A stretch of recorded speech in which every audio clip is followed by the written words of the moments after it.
2019, I was a part of this big team which was led by Professor Deepak Gupta and Professor Mahapatra at AIIMS Delhi. It was a craniopagus twins and we had to separate them and it was such a challenging surgery. वो surgery 2 phases में हुई and each phases lasted for more than a day. उसमें doctors की shift change हुई थी. पूरी India का वो पहला केस था जो successfully operate हुआ था. Neurosurgery का future is very exciting. It's a rapidly evolving branch. जो diseases पहले incurable बोला जाता था उसमें भी we are trying to find a cure for them, prolong their lives.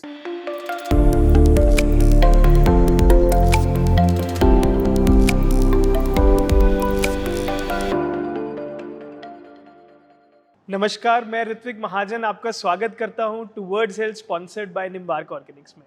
इस शो के माध्यम से हम आप तक लेकर के आते हैं एक एक्सपर्ट पैनल ऑफ डॉक्टर्स जो कि आपको मदद करती है लेने में right health decision at the right time.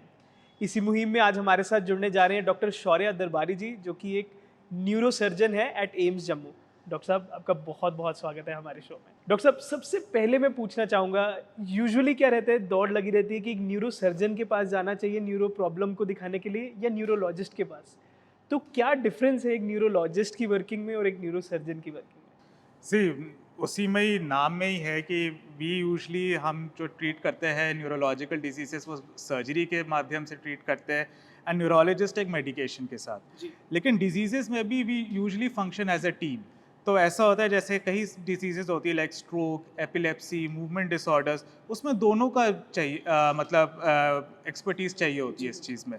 और जनरली हम जो देखते हैं वो हम spine diseases, brain tumours and brain के कोई सर्जिकली रिमूवेबल लीजन्स हम ज़्यादा देखते हैं। न्यूरोलॉजिस्ट मोस्टली ऐसे स्ट्रोक या डिमेंशियाज और उसमें देखते हैं, but it's not clear cut.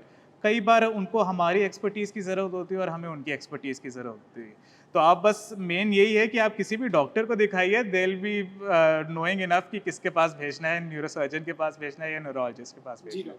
Doctor साहब, आपने बात की कि न्यूरोलॉजिकल सिम्टम्स दिखने पर, न्यूरोलॉजी की बीमारी के शुरुआती सिम्टम्स क्या होते हैं कि जब एक पेशेंट को एक डॉक्टर को कंसल्ट करने का सोचना चाहिए? इसमें मोस्टली जो होता है, सबसे कॉमन जो सिम्टम होता है वो हेडेक होता है। देन ऐसा होता है कि कुछ लोगों को स्पाइन की बात की जाए तो cervical pain, back pain and specially एक ऐसा पेन जिसको वो डिस्क्राइब करते हैं कि करंट की तरह नीचे आ रहा है। दूसरा, अगर ब्रेन की डिजीजेस की बात करें तो हेडेक, विजन लॉस या एक आर्म या लेग का वीकनेस आना, तो ये मोस्ट कॉमन सिम्टम्स होते हैं एक किसी न्यूरोलॉजिकल डिजीज़ के। जी डॉक्टर साहब। डॉक्टर साहब, आपने बात की हेडेक तो आजकल इतना कॉमन हो गया है कि आमतौर पर जो जनता बहुत ज़्यादा टेक्नोलॉजी को एक्सपोज है, हर शाम को ऐसी कंप्लेंट करती है और एक पेन किलर लेती है। तो क्या ऐसी पेन्स पर भी एक न्यूरोलॉजिस्ट को कंसल्ट करना चाहिए? ज़रूरी नहीं। कुछ ऐसे हेडेक्स होते हैं जो स्पेशली जिसको हम रेड फ्लैग साइन बोलते हैं। इसमें ऐसा हेडेक जो आपको एक नॉर्मल हेडेक हो रहा है बट अचानक से बहुत तेज़ हो गया, या इतना तेज़ हेडेक हुआ कि आप उसको बोलोगे कि आपकी ज़िंदगी का सबसे वर्स्ट हेडेक है ये। तो ये हेडेक रेड फ्लैग साइंस होते हैं एंड उसमें फिर ज़रूरत है कि किसी न्यूरोसर्जन या एक न्यूरोलॉजिस्ट को दिखाया जाए। ऐसे हेडेक जो मॉर्निंग में ज़्यादा हो जाते हैं, इवनिंग में कम होते हैं या उनके साथ कोई एसोसिएटेड सिम्टम्स है लाइक वॉमिटिंग हो रही है, इसका मतलब यह है कि कुछ दिमाग में there is some problem which is causing that headache and it is not that usual headache. उसमें फिर ज़रूरत है कि एक न्यूरोसर्जन या एक न्यूरोलॉजिस्ट को दिखाया जाए उस चीज़ के लिए। डॉक्टर साहब, कौन सी सबसे ज़्यादा कॉमन न्यूरोलॉजिकल प्रॉब्लम्स आपको जम्मू में ट्रीट करने को दिखती है? आजकल तो जम्मू में व्हाट आई सी इज़ कि एक एपिडेमिक सा हो गया of back pain, cervical pain, degenerative diseases. जो डिजीज़ेस हमें दिखाई देती थी, जो लोगों को ओल्ड एज में हो रही थी, वो इवन यंग पेशेंट्स में हो रही है by the age of 30 years. तो द डीजनरेटिव डिजीज़ेस आजकल जम्मू में बहुत दिखने को मिल रही है। Other than that, paediatric neurosurgery में हाइड्रोकेफलस, न्यूरल ट्यूब डिफेक्ट्स, मैंने देखा है कि जम्मू में इनकी प्रेवलेंस काफ़ी ज़्यादा है as compare to rest of the country. So yes, यहाँ पे नीड तो है and perhaps people are getting more aware of their symptoms एंड यहाँ पे इसलिए ज़्यादा न्यूरोसर्जिकल डिजीजेस देखने को मिल रही है। बट yes, यहाँ पे it's like the prevalence of neurosurgical diseases is much more than rest of the country. Doctor साहब, आपने बात की ये जो सारी न्यूरोलॉजिकल डिजीजेस की जो कि जम्मू में बहुत प्रेवलेंट है, क्या मुख्य कारण है ये जनता में ये सिम्टम्स की देखने को मिल रही? See, regarding back pain and degenerative spine, it's because of our lifestyle. And देखा गया है कि हमारी जो एवोल्यूशन के हिसाब से हमारी जो स्पाइन बनी है वो एक एक्टिव लाइफस्टाइल के लिए बनी है. बट आजकल ऐसा है कि बिकॉज हमारा लाइफस्टाइल ठीक नहीं है, we gain a lot of weight, we don't exercise ourselves enough, हमारे मसल्स वीक हो जाते हैं, हमारा पोस्चर ख़राब होता है. इस वजह से जो डीजनरेशन है बैक का वो यंग पॉपुलेशन में ज़्यादा देखा गया है as compare to few years back जब ये डिजीज़ेज एक्सक्लूसिवली ओल्ड एज में होती थी. जी डॉक्टर साहब.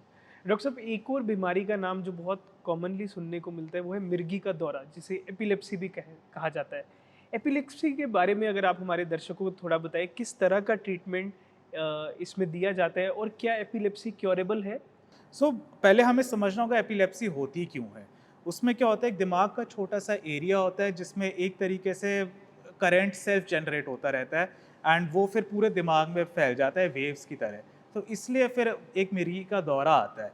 तो ऑल्दो इसमें दवाइयाँ बहुत पेशेंट्स में दवाइयाँ काम करती हैं, बट देर आर पेशेंट्स, एक सबसेट पेशेंट्स का है जिसमें दवाई नहीं काम करती. वो कैंडिडेट्स होते हैं जनरली सर्जरी के लिए, और हमारा मेन एम होता है कि न्यूरोलॉजिस्ट के साथ बैठ के हम उस ब्रेन के स्पेसिफिक एरिया को आइडेंटिफाई करें जहाँ से वो जनरेट हो रहा है सीजर, एंड उसको हम किसी तरह या तो रिमूव कर दें या तो हम उसको बाकी ब्रेन के एरिया से डिस्कनेक्ट कर दें. एंड अब तो ऐसा देखा गया है कि उसके इतने अच्छे रिजल्ट्स आए हैं कि patient is like off medication throughout their life. And in fact अब आजकल people are trying to see कि इसको हम प्राइमरी ट्रीटमेंट करें या like if you can do it as a primary treatment और नॉट. एंड आजकल कई सारी ऐसी एपिलेप्सी डिसऑर्डर्स हैं जिनका प्राइमरी ट्रीटमेंट ही सर्जरी है, and they offer more than 95% of cure rate. जी डॉक्टर साहब. डॉक्टर साहब, हमारे पास एम्स जम्मू में ऐसी सर्जरीज के लिए किस तरह का इंफ्रास्ट्रक्चर अवेलेबल होने वाला है? हाँ, सो इसके लिए we require a big setup and I am happy to tell you कि एम्स जम्मू में वो सब सेटअप है. So we are getting all those equipments, we are get कि ऐसी कोई सर्जरी ना हो जिसके लिए पेशेंट को दूर या तो एम्स दिल्ली या पीजीआई जाना पड़े.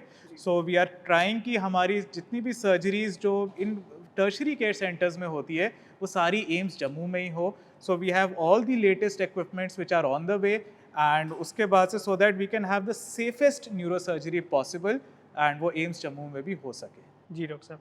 डॉक्टर साहब, आपने बात की कि पीडियाट्रिक्स में भी बहुत स्पेशलाइजेशन और तजुर्बा आप होल्ड करते हैं. एक बहुत कॉमन प्रॉब्लम जो कि हेड इंजरी, जो कि एक एक्सीडेंटल फॉर्म में या बच्चों के गिरने के फॉर्म में देखने को मिलती है, उसका क्या फर्स्ट एड ट्रीटमेंट होना चाहिए और किस तरह का ट्रीटमेंट एम्स जम्मू दे रहा है आज की डेट में? सो इट्स वेरी सैड कि जो ऑल्दो इस रीजन की पॉपुलेशन इतनी ज़्यादा नहीं है, एंड तो बट जितनी भी देखा गया है कि more than 2/3 of the deaths due to head injury वो इसी रीजन में हो रही है, जम्मू कश्मीर, पंजाब एंड लद्दाख. एंड इसके कई सारे रीजंस है. बहुत हाईवेज है यहाँ पे एंड हिली टेरेन है, फॉल्स ज़्यादा होती है, ज़्यादा सेफ्टी मेजर्स नहीं है. सो इट्स लाइक, एंड सबसे ज़्यादा प्रॉब्लम होती है हेड इंजरी में कि टाइम इज़ गॉड. तो आप जितनी जल्दी पेशेंट को नेक्स्ट हॉस्पिटल में ला सकते हैं उतना उसका बेस्ट ट्रीटमेंट होता है. And with AIIMS Jammu here जो टर्शरी केयर यहाँ पे होगा, and it's well connected to other areas and even like remote areas. So हमारा मेन एम होगा कि पेशेंट का accident to operation theatre time सबसे कम किया जाए. सो यही हमारी कोशिश रहेगी. फर्स्ट एड ट्रीटमेंट की बात की जाए, सो इट्स ऑल अबाउट कि patient has to reach the hospital. जो हेड इंजरी का जो ट्रीटमेंट है दैट्स मोस्टली कि आपको हॉस्पिटल में जाना है, आपको इंट्यूबेट करना पड़ेगा, एंड आपको जल्द से जल्द अगर सर्जिकल कैंडिडेट है तो सर्जरी करनी पड़ेगी. And we will provide all those services in AIIMS Jammu very near in the future.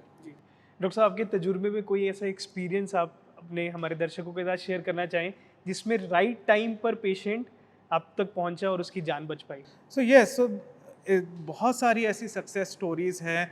It's like specially when it comes to trauma कि पेशेंट आता है, उसका एक्सीडेंट हुआ and they could reach it like by some miracle. कोई एक police की van जा रही थी वहाँ पे या कोई लोग थे जिन्होंने उनको हॉस्पिटल तक पहुँचा दिया, एंड ऑल्दो उनका इंजरी बहुत सिवियर थी but still we could act in time. 1 घंटे के अंदर अंदर हमने उनको सर्जरी कर दी and they after a few weeks they walked out of the hospital on their own, and they are now just like they are living successfully in their lives. So time बहुत important है when it comes to neurosurgery and especially when it comes to head injury. जी doctor साहब आपने जो surgery की बात की, एक और टर्म जो आजकल बहुत सुनने को मिल रही है वो है साइको सर्जरी। साइको सर्जरी किस तरह की सर्जरी होती है और इसका क्या इम्पैक्ट पड़ता है? साइको सर्जरी एक्चुअली बहुत ही एक पुराना टर्म है। 1950s में ये बहुत पॉपुलर था as a treatment for psychiatric illnesses, specially schizophrenia and इस चीज़ों में what people use to do is वो एक ब्रेन के पार्ट को रिमूव कर देते थे। बट उसके बाद से साइकेट्रिक ड्रग्स आ गई and they were much safer, and psycho surgery actually fail out of use, but it is now making a come back because neurosurgery उस टाइम में इतनी एडवांस हो गई है, इतनी सेफ हो गई है कि there are some psychiatric illnesses like OCD जिसमें साइको सर्जरी होती है। So it is just an alternative to psychiatric drugs. Main treatment psychiatric illnesses का ड्रग्स ही है, साइकोथेरेपी है, but there are cases which are refractory, there are cases जिसमें ट्रीटमेंट नहीं होता, then of course we can try surgery if the patient is the right candidate for it. जी doctor साहब आपने बात की अभी न्यूरो सर्जरी की। क्या न्यूरो सर्जरी के द्वारा पार्किंसन जैसे ALD जैसे ऐसी खतरनाक बीमारियों का इलाज किया जा सकता है? इनफैक्ट हाँ, पार्किंसंस इनफैक्ट मूवमेंट डिसऑर्डर्स में जिसमें सबसे कॉमन पार्किंसंस है, उसके लिए एक सर्जरी होती है जिसको हम डीप ब्रेन स्टिमुलेशन कहते हैं। उसमें क्या होता है कि ब्रेन के अंदर हम एक इलेक्ट्रोड डालते हैं जो ब्रेन के एक बहुत ही स्पेसिफिक एरिया को स्टिमुलेट करता है, एंड उससे देखा गया है कि in fact it's like sometimes it's like a magical cure. Patient का पार्किंसंस है वो ठीक हो जाता है। पार्किंसंस में दिक्कत क्या आती है कि although there are a lot of drugs for Parkinson's, कि जैसी टाइम बीतता जाता है वो drugs less and less effective होती जाती है। So now deep brain stimulation is so advanced and so rapidly evolving कि अब people are even considering it as a first line treatment for Parkinson's. अभी उसमें टाइम है, बट येस, पार्किंसंस पेशेंट के लिए there is still hope, and even though sometimes drugs work, sometimes drugs don't work on them, still there is an option for deep brain stimulation for them. Doctor साहब surgery सुनते ही जो सबसे बड़ी घबराहट होती है पेशेंट को कि कितनी सक्सेसफुल ये सर्जरी रहेगी और क्या मेरी जान बच जाएगी सर्जरी के बाद, खासकर जब ब्रेन की सर्जरी की बात की जाती है। कितना सेफ है ये सर्जरी? अगर आप एक एग्जाम्पल द्वारा हमारे दर्शकों को बताएं जिसमें एक बहुत अच्छा रिकवरी आपको देखने को मिला ऐसी खतरनाक बीमारी पार्किंसन जैसी बीमारी को। हाँ, सो इट्स लाइक हमने देखा था जब when I was there before कि patient had a Parkinson's, he was an elderly gentleman, and उनको कई सालों से पार्किंसंस था। शुरू में उनको लीवोडोपा काम कर रही थी, बट बाद में फिर कोई इफेक्ट नहीं रहा। एंड फाइनली जब हमने इलेक्ट्रोड डाला उनके स्पेशली डीप ब्रेन एरियाज को स्टिमुलेट किया, he could walk right the next day. It was such a miraculous improvement. जो भी उनको ही कुडंट इवन स्पीक, इतना उनका पार्किंसंस के वजह से प्रॉब्लम हो रहा था, वो चल नहीं पा रहे थे, and then even the next day of surgery he was walking, he was talking, and patient से ज़्यादा उनके फैमिली मेम्बर्स इतने खुश थे। So that was something. So yes, neuro surgery में अगर the point is right patient, अगर right patient है then the improvement is dramatic. And जो लोग सोचते हैं कि it's like you know brain की सर्जरी है एंड पता नहीं कुछ हो जाएगा, वो ऐसा नहीं होता। सो इट्स लाइक वही है कि डरना नहीं चाहिए न्यूरो सर्जरी से। Neuro surgery these days has become very safe. Doctor साहब एक और तरह की न्यूरो सर्जरी जो आजकल बहुत देखने को मिल रही है जिसको अवेक सर्जरी भी कहा जाता है एक जनरल टर्म में, इस सर्जरी के बारे में हमारे दर्शकों को बताएं कि कब इस सर्जरी की ज़रूरत होती है और किस तरह के पेशेंट्स का इसका ट्रीटमेंट हो सकता है इस सर्जरी द्वारा। सी यूजली अवेक क्रेनियोटमी जो हम करते हैं वो ब्रेन ट्यूमर्स के केस में करते हैं। ब्रेन ट्यूमर्स में न्यूरो सर्जरी में हमारा गोल ना सिर्फ ये होता है कि मैक्सिमम ट्यूमर निकाल सके, बट हमारा ये गोल होता है कि पेशेंट को और कोई दिक्कत ना हो। जो पहले से दिक्कत हो गई दैट्स ओके, बट उससे ज़्यादा ना हो। उसके लिए अवेक क्रेनियोटमी इनफैक्ट जो पेशेंट इसको हैंडल कर सकते हैं, it's the best way forward for them. उसमें क्या होता है कि पेशेंट बेहोश नहीं रहता, सुन रहता है, उनको कुछ फील नहीं होता, but they are awake. And जैसे मैं आपको एग्जांपल देता हूँ, समझ लो we are operating on a tumour which is at an area जहाँ से पेशेंट की स्पीच या बोलना उनको वहाँ पे कंट्रोल होता है। सो पेशेंट इज़ अवेक, वो कुछ बोल रहे होंगे पूरे टाइम पर, वो हमसे बात कर रहे होंगे सर्जरी के बीच में, एंड जैसे ही हमें पता लगेगा कि वो कुछ बड़बड़ा रहे हैं या उनका कुछ बोलना अचानक से बंद हो गया, देन हमें पता लग जाता है कि हम उस स्पीच एरिया में है, एंड देन वी स्टॉप। ऐसी जैसे if you are operating on a patient जिसका ट्यूमर उसके मेमोरी एरिया में, so we keep on showing them old photos and old videos, and हमें जैसी पता लगता है कि वो भूल गए कि क्या उनके जो इवेंट है और पुराना इवेंट है जो उनको याद रहना चाहिए था, then we know that we are at that a very critical portion and we stop it. इससे क्या होता है कि हमें रियल टाइम में पता लगता रहता है कि पेशेंट को और कोई डेफिसिट ना आए, उनको और कोई सर्जरी मतलब उनको और कोई प्रॉब्लम ना आए आफ्टर सर्जरी। जी डॉक्टर साहब, कोई एक बहुत मेमोरेबल चैलेंजिंग सर्जरी जो आपके करियर का रही हो, जो आपको याद आ रही हो अभी? हाँ, in fact, like I think in 2019, I was a part of this big team which was led by Professor Deepak Gupta and Professor Mahapatra at AIIMS Delhi. And उसमें it was a craniopagus twins. Craniopagus क्या होता है कि आम भाषा में बोला जाए तो सर से जुड़े हुए होते हैं वो, जी। And we had to separate them, and it was such a challenging surgery. वो सर्जरी 2 फेजेस में हुई, and each phases lasted for more than a day. उसमें डॉक्टर्स की शिफ्ट चेंज हुई थी, एनेस्थीसियोलॉजिस्ट की शिफ्ट चेंज हुई थी। It was very challenging, and ऐसा केस आई थिंक मैंने ज़िंदगी में पहली बार देखा। इनफैक्ट पूरी इंडिया का वो पहला केस था जो सक्सेसफुली ऑपरेट हुआ था। So it was challenging, it was a memorable case. I don't think so कि मुझे अपनी लाइफ में ऐसा केस आगे देखने को भी मिलेगा कि नहीं, it's because it's such a rare entity, but it was a big learning experience and specially told us कि टीम वर्क कितना इम्पॉर्टेंट है when it comes to neurosurgery. आपने बात की टीम वर्क की, मल्टी स्पेशलाइजेशन का कितना बड़ा इम्पोर्टेंस होता है एक न्यूरो सर्जरी में?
जी डॉक्टर साहब, फ्यूचर ऑफ न्यूरो सर्जरी की बात करूँ तो एक बहुत चीज़ प्रोमिनेंटली सुनने को मिल रही है सोशल मीडिया पे, वो है न्यूरल लिंक, जो कि लियोन मस्क जी तैयार कर रहे हैं। इस टेक्नोलॉजी का क्या भविष्य होने वाला है हमारे देश में, और किस तरह से न्यूरो सर्जरी को इम्पैक्ट करेगी? It's a very interesting thing. अब still experimental, but I hope कि इस पे इतनी ज़्यादा इस पे एडवांसमेंट्स हो रही है। सो यूजुअली क्या होता है, समझ लीजिए एक स्पाइन इंजरी है, सो देन हमारा ब्रेन हमारे हाथ तक सिग्नल नहीं पहुंचा पा रहा एंड हाथ का पैरालिसिस हो गया है, बट ब्रेन वो फिर भी इलेक्ट्रिकल सिग्नल वो प्रोड्यूस कर रहा है। तो इसमें न्यूरोलिंक क्या करता है, उसका बेसिस क्या है कि वो उसका ले लेता है कि ब्रेन के सिग्नल्स पकड़ लेता है and it will move a prosthetic arm. So it is still sounds very fascinating, ऐसा लगता है कि किसी साईफाई मूवी से है, but very hopefully it will be like a possibility in the near future. So neurosurgery का future is very exciting, it's a rapidly evolving branch. रोज़ नई नई ट्रीटमेंट आ रही है। आइदर इट्स लाइक जो डिजीजेस पहले इनक्योरेबल बोला जाता था, उसमें भी we are trying to like find a cure for them, prolong their lives, so it's a very exciting time to be. जी डॉक्टर साहब, अभी कुछ देर पहले आपने बात की थी ब्रेन ट्यूमर्स की। किस कारणों से ऐसी खतरनाक बीमारी जैसे ब्रेन ट्यूमर जैसी बीमारी होती है? See, it's really not known कि क्यों कुछ लोगों को ब्रेन ट्यूमर होता है। इट्स लाइक कि देखा जाए तो there are some genetic predispositions कि उनमें ब्रेन ट्यूमर हो जाता है। अभी रास्ते में बीच में एक मिथ हुई थी सम इयर्स बैक कि मोबाइल फ़ोन की यूजेज से ब्रेन ट्यूमर हो जाता है या मोबाइल टावर से ब्रेन ट्यूमर हो जाता है। लॉट ऑफ स्टडीज़ उसमें हुई एंड वो मिथ बस्ट हो गई। सो इट वाज लाइक कि mobile phone usage is like does not contribute to brain tumour. Exactly we don't know. There are some isolated cases जिसमें हमें लगता है कि हाँ कोई जेनेटिक प्रीडिस्पोजिशन है, but usually it's like it can happen to anyone, but it doesn't mean that it will happen to you. So it's a rare thing. Brain tumors are still quite rare. They are not even in the top 10 of cancers. But yes, I wish we knew, क्योंकि फिर हम एक screening programme कर सकते हैं कि हमें पता लग जाता है कि ब्रेन ट्यूमर्स किसको है। बट अभी तक science is trying to find the reason कि क्यों कुछ लोगों में हो रहा है, क्यों कुछ लोगों में नहीं होता। बट अभी तक the research is going on, and जब भी कुछ होता है then perhaps we'll know better. जी डॉक्टर साहब। डॉक्टर साहब, क्या कुछ स्पेसिफिक लोग ही एक न्यूरोलॉजिकल प्रॉब्लम के लिए ज़्यादा प्रोन होते हैं? कुछ इस तरह का आपने कभी डेटा देखा, स्टडी किया कि, या फिर कोई ऐसी लाइफस्टाइल रीजंस के कारण एक न्यूरोलॉजिकल प्रॉब्लम होती हाँ, है?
जी डॉक्टर साहब। डॉक्टर साहब, हमारे दर्शक जो कि आने वाले टाइम में शायद कोई न्यूरो सर्जरी की तैयारी कर रहे हो, उनके लिए आप क्या मैसेज देना चाहेंगे? मतलब neuro surgery as a profession की तैयारी कर रहे हो? नहीं, नहीं, न्यूरो सर्जरी कराने की। अच्छा अच्छा। नहीं, it's like I just want to say कि न्यूरो सर्जरी अब बहुत सेफ हो चुकी है, एंड इट्स लाइक इसमें रैपिड एडवांसेस हो रहे हैं। जो परसेप्शन 10 साल पहले था, इनफैक्ट 20 साल पहले था, एंड अब वो नहीं है। एंड दिन बर दिन इतनी रैपिड एडवांसेस हो रही है। जो ट्यूमर्स हम कुछ बोलते थे, जिनकी हम बोलते थे सर्वाइवल सिर्फ 1 से 2 महीने का है, सो इट्स इंक्रीजिंग। नई नई ड्रग्स आ रही हैं। कुछ ऐसी बीमारी होती थी जिनको हम क्रॉनिक बोलते थे, जैसे अभी बात की हमने एपिलेप्सी की, पार्किंसंस की, उसमें न्यूरो सर्जरी का रोल आ रहा है। स्ट्रोक में, एन्यूरिज्म में मिनिमली इन्वेजिव न्यूरो सर्जरी आ रही है, जिसमें हमें एक छोटा सा एक इंसिजन करना पड़ता है एंड उसी के थ्रू हम सारा कर देते हैं। सो इट्स लाइक कोई बड़ा इंसिजन भी नहीं होता। So it's advancing at every field, so don't be afraid of neuro surgery. Neuro surgery हम तभी करेंगे, आपको सजेस्ट करेंगे when it is the best treatment for you. तो ऐसा मत कीजिए कि नहीं हमें सर्जरी नहीं करवानी। ऑफ कोर्स कुछ पेशेंट्स की पर्सनल प्रेफरेंसेस होती है and we respect that, but if somebody is suggesting you surgery then perhaps it's the best line of treatment for their disease. Faith in the doctor is very important for a patient to हाँ, get recovery. Of course of course. जी doctor साहब, I no कि जो आपका field है बहुत ही intensive field है। आप अपना वर्क लाइफ और पर्सनल लाइफ कैसे बैलेंस करते हैं? खुद को स्ट्रेस फ्री और हेल्दी न्यूरल हेल्थ में कैसे रखते हैं? वो स्टिल इन प्रोग्रेस है, बट यस कई बार it can become stressful because एक न्यूरो सर्जरी का पेशेंट इवन लाइक उनकी सर्जरी हो चुकी है, they can deteriorate any time. And कई बार ऐसा होता है कि हमें रात को भी कॉल्स आती है। हेड इंजरीज जनरली देखा गया है, लोग रात में ज़्यादा रैश ड्राइविंग करते हैं, रात में ज़्यादा इंजरीज होती है, but it's life. And I enjoy neuro surgeries, तो मेरे लिए तो it's fine. It's like an art for you, हाँ. जैसे एक आर्टिस्ट को पेंटिंग करना पसंद है, आपको It's like a part of life for me and I enjoy my profession, I enjoy what I do. So मुझे इतना स्ट्रेस होता नहीं है कि अगर मुझे इनफैक्ट अगर मुझे रात को भी कॉल आ रहा है या कुछ हो रहा है, so it's fine. I enjoy what I do. Doctor साहब, हमारे यंग एस्पायरेंट्स जो कि न्यूरो सर्जरी में अपना फ्यूचर बनाना चाहते हैं, उनके लिए आप क्या मैसेज देना चाहेंगे? किस क्षेत्र में उन्हें काम करना चाहिए? किस तरह की नई अपॉर्चुनिटीज आ रही है इस स्ट्रीम में? So it's like neurosurgery is something, one of the rare surgical fields which is like exploding in their indications. कि आजकल there are lot of diseases जिसमें neurosurgery का काम है and it's like कहा जाता है it's a very advancing field and उसमें इतनी advances हो रही है जो perhaps जो मैं न्यूरोसर्जरीज करता हूँ, परहैप्स जब तक वो न्यूरोसर्जन बनेंगे वो मुझसे कई ज़्यादा एडवांस सर्जरीज कर रहे होंगे. So it's a rapidly evolving field. It's a very exciting field. There is a lot of potential in it, and plus there is a need for it. अगर हम देखें जाए हमारी सोसाइटी में, स्पेशली इन दिस रीजन, बहुत कम neurosurgeons है पर population. बहुत एडवांस न्यूरोसर्जरीज नहीं हो रही, उनको दिल्ली या उनको चंडीगढ़ जाना पड़ता है. So there is a need for it. Our country, our society needs more neurosurgeons, and plus it's such an exciting field. So I think it's one of the better career options after, like, if you are like done your MBBS, तो उसके बाद से it's one of the better career options in neurosurgery. जी doctor साहब, हमारे दर्शकों को healthy रहने के लिए, एक न्यूरोसर्जन से दूर रहने के लिए क्या मैसेज देना चाहेंगे आज आप?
तो ये था हमारा इस हफ्ते का हेल्थ सेगमेंट. मैं शुक्रिया अदा करना चाहूँगा डॉक्टर शौर्या का हमारे साथ जुड़ने के लिए और इतने महत्वपूर्ण विषय पे अपनी जानकारी हमारे दर्शकों के साथ साझा करने के लिए. तो मैं आशा करता हूँ आप ये सारी एडवाइसेस को एक अच्छी न्यूरो हेल्थ बनाने के लिए अपने जीवन का भाग बनाएंगे. तो जुड़े रहिए और देखते रहिए टुवर्ड्स हेल्थ. अगले हफ्ते फिर मिलेंगे एक और नए हेल्थ अपडेट के साथ.